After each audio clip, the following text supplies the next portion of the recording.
Wow, we got off to a super strong start with Starla and Chris. But now to keep it going, I've got Meg Heckman here today. How you doing today? Doing good. Super. So you've actually already made millions in sales on Shopify. Tell us a little bit about that. Yeah.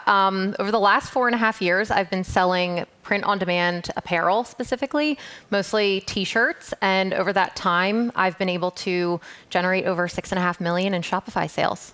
Wow, that's a lot. Okay, so we've learned how to research and find a niche a little bit, how to validate it. Now the next step is to actually start designing for that niche. Where do we start for designs? Yeah, that's a great question.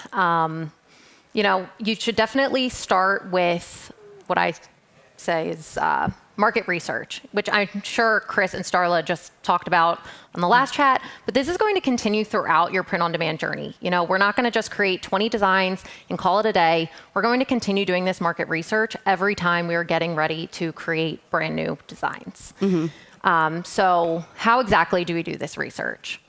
You should definitely check out some of the big four. That would be Amazon, Etsy, Pinterest, as well as Google.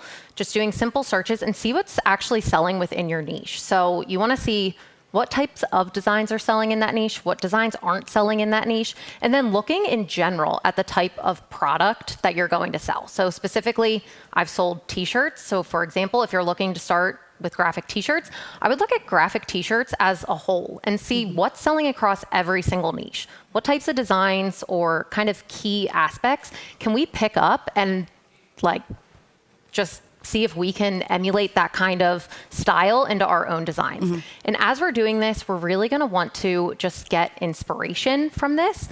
Research does not mean copying, so we're not just going to completely copycat or copy paste a design onto our own store. We want to be using this as strictly inspiration. So what I like to do during my research is I will take some screenshots of what I'm seeing, keep it in a folder or make a Pinterest board, and then when I sit down to actually do my designs, plan them out, I'm not starting with a blank piece of paper. I can go there, get some ideas and go, yeah, that design, I think I have a really good idea for that. I'm going to start working on it. So that's been really helpful in my print-on-demand journey. I think that's really a key thing to reiterate too is inspiration, ideas, not copying. A lot of people think all right, I'm just going to copy this design. No, look at the different text, font combinations. Look at the colors that are trending that people are using, the different styles of elements are people using, and use that as inspiration in your own designs. Exactly. And I think sometimes it seems like it may be okay because we do see that across, some of our research. We'll stumble across the same design multiple times.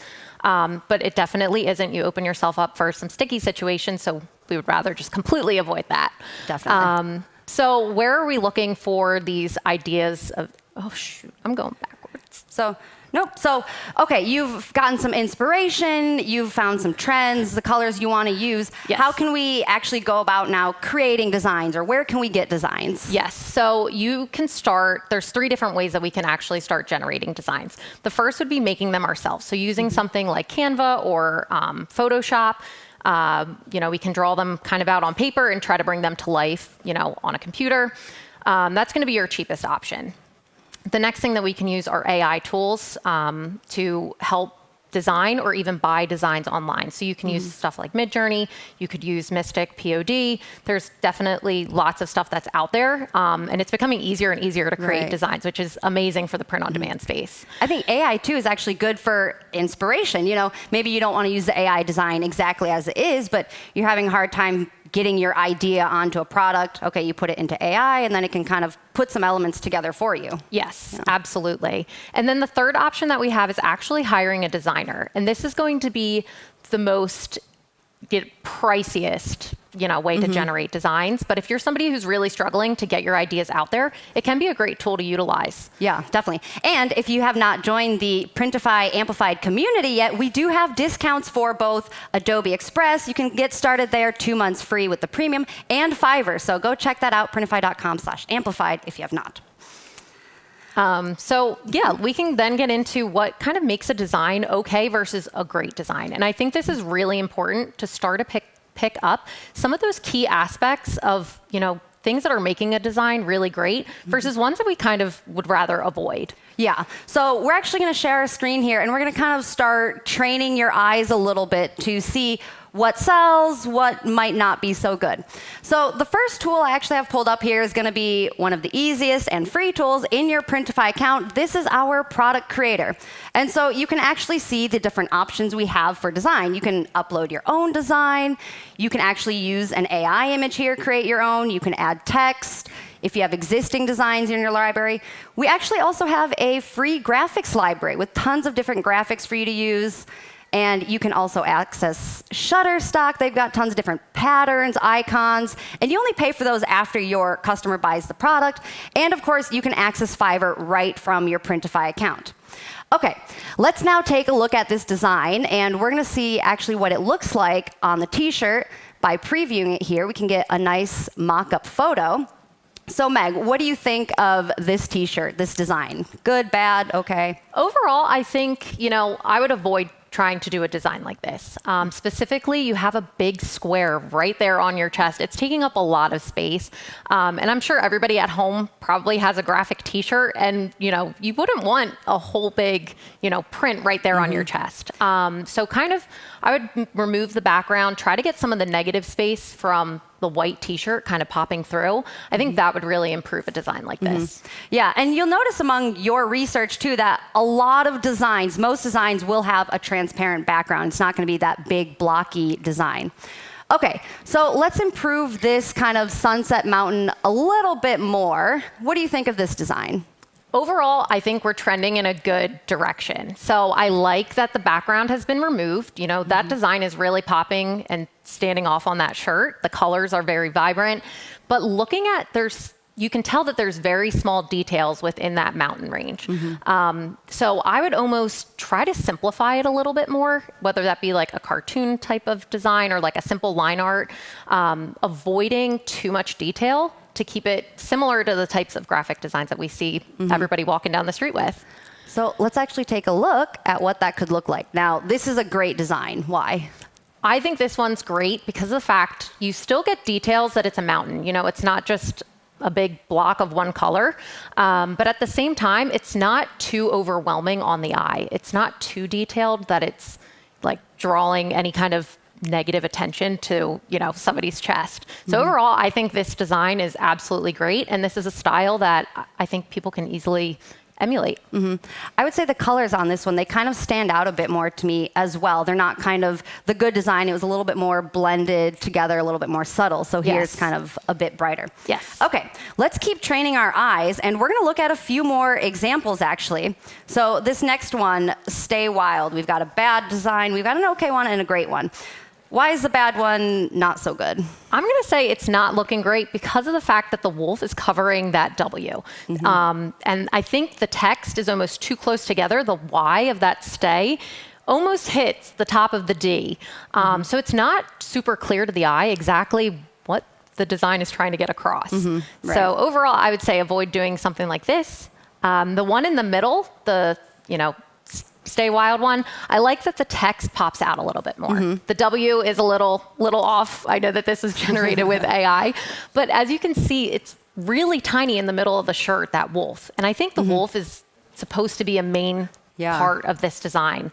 So I would avoid doing something in the middle as well. That's one thing. You said it was made with AI. If you're making your designs with AI, definitely double check it for any weird quirks or mistakes or something. But, yes, especially the typography. It's getting better, but it definitely. Yes. Okay, so how can we make this a great design then? Yes, so this last one, this great design here, I think this is what's looking the best. The typography is standing out. You can really clearly see that says Stay Wild. And the wolf is off to the side. So it's not like overcoming the typography, which is supposed to be the main point of this shirt. Great. Okay, let's go to another example. My favorite color is no pants. This one's great. I like the saying, the bad design, I'm going to say avoid doing some stuff like this because of the fact that you have that gradient. It's not always printed the best. So we want to keep that in mind, especially because every one of our shirts is going to be printed. And almost the colors blend into the black t-shirt. They don't pop off of the design isn't catching my eye enough. So I would avoid doing something like that. The one in the middle is better. You know, I think it's very clear the typography is jumping out at the eye.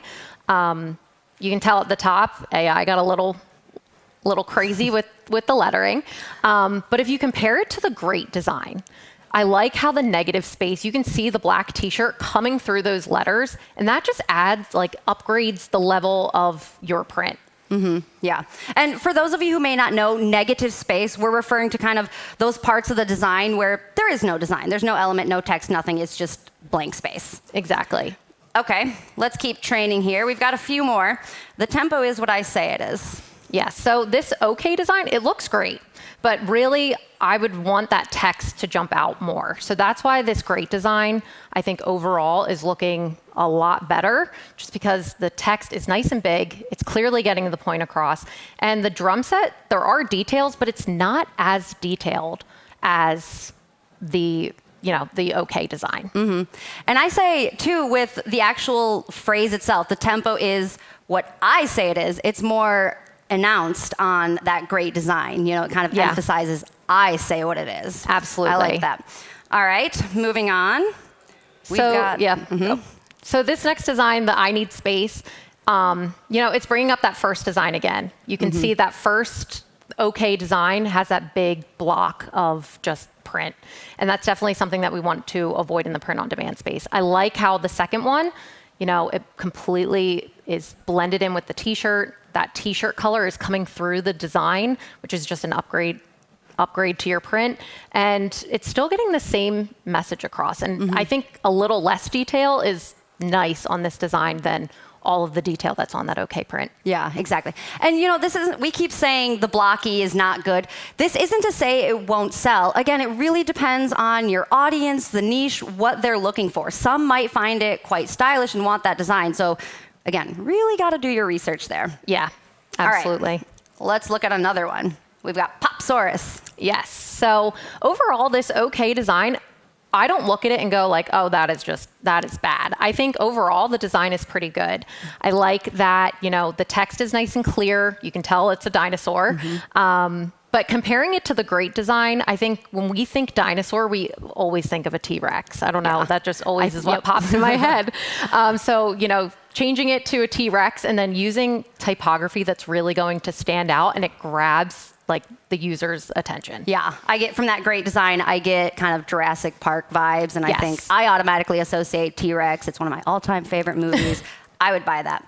Now, the OK design, it's also not bad, like you said, but I kind of see it more appropriate maybe for like a kid's t-shirt or a toddler tee. It's kind of like a kiddish, cartoony design. Yes, I would agree.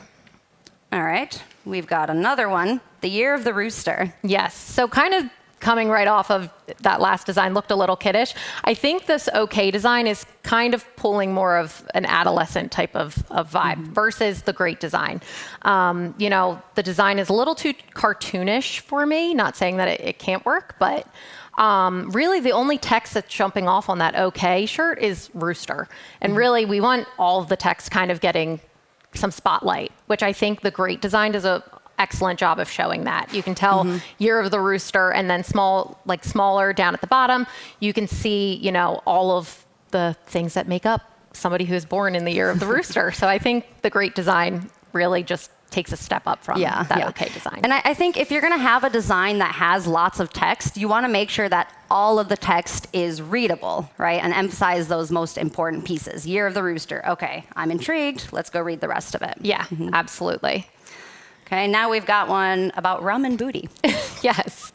So the OK design, overall, it's not a bad design. But when you're comparing it to the great, the typography that was used, using some cursive and then putting it with like a nice, big, bold font really helps to get the message across.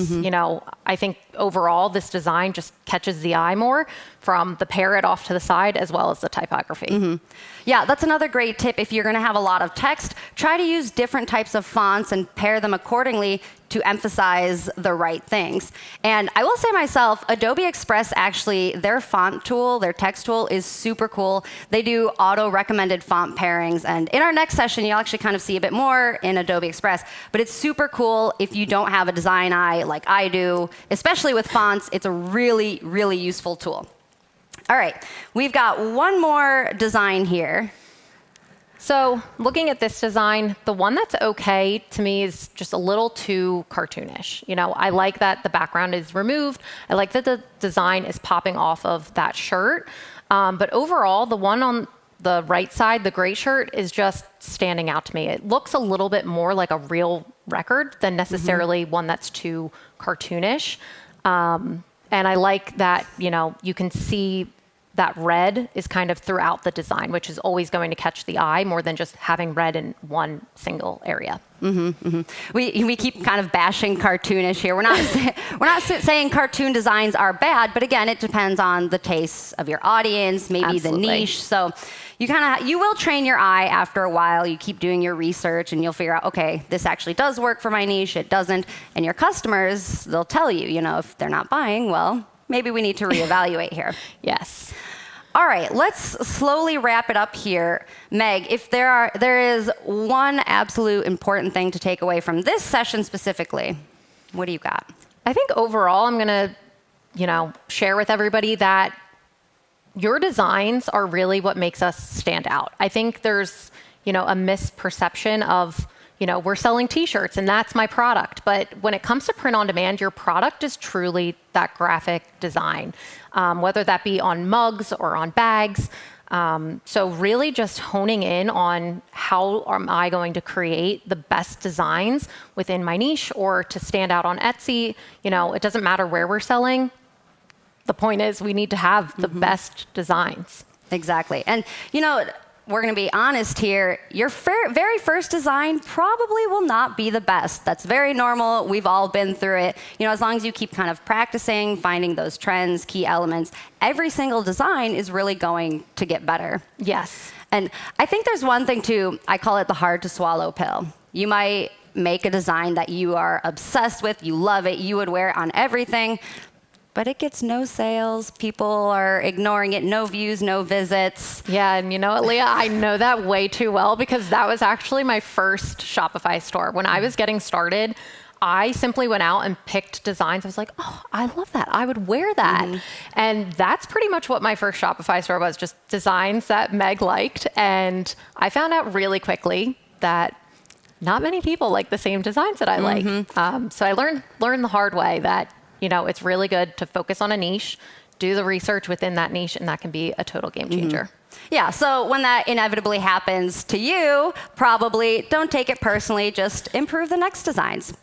Okay, Meg, if our viewers kind of vibe with you, where can they learn more from you? Yeah, users can check me out. I'm on YouTube at It's Meg Heckman. They can check out my school community where, you know, I have a course and teach others how to do specifically Shopify print on demand. And lastly, everybody can check out mysticpod.com to easily get started with actually generating AI designs. Well, great. Thank you, Meg. Absolutely. So definitely go check out her stuff if you want to learn more specifically from Meg. Next up, we're actually going to show you how to create some fantastic designs with Taylor POD and Andy from Adobe Express.